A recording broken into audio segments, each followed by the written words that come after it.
So in this video, we're just going to cover a brief introduction of the three main valuation methods to valuing real estate.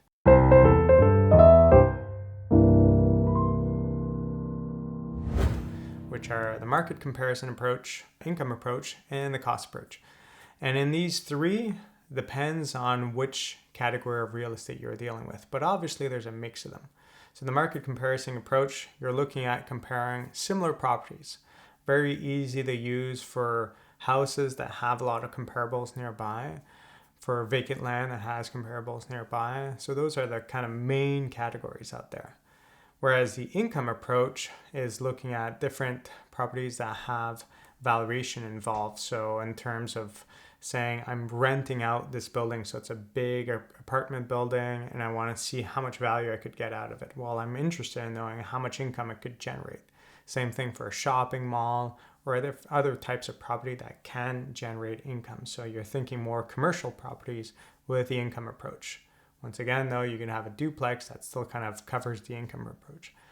And then there's the cost approach, which is trying to evaluate the costs of different types of properties. And this is often used in properties that it's just, there's not many comparables and they just don't generate income. So if you think of like a warehouse or like a gravel pit or things like that, that typically uses the cost approach. But even though each of them will be covered extensively individually in different videos, the thing that you have to remember is that you could still use a mixture of different approaches. So if we think back to the pandemic that we suffered in 2020, 2021, well, in that period, house prices have gone up drastically. And there's many reasons why they've done so, and I don't want to cover them all here. But one of them is due to the fact that different materials went up in value.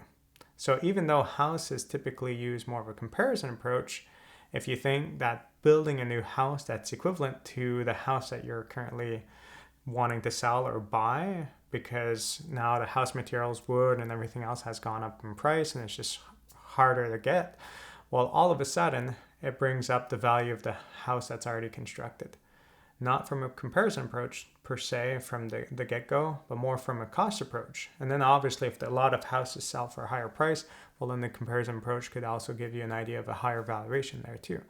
So there's got to be a mixture of them being used. So I wouldn't necessarily limit it to those categories, this type of property, this approach, but we'll go extensively in each of the examples and look at maybe more the specific real estate kind of properties involved in those approaches, but then also apply them to ones that are not as typical to be using those approaches.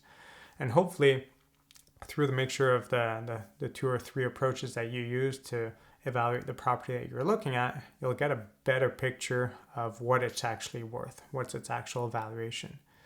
So I'd suggest you guys now to look either into comparison approach, income approach, or cost approach videos and get a better grasp on what's going on there.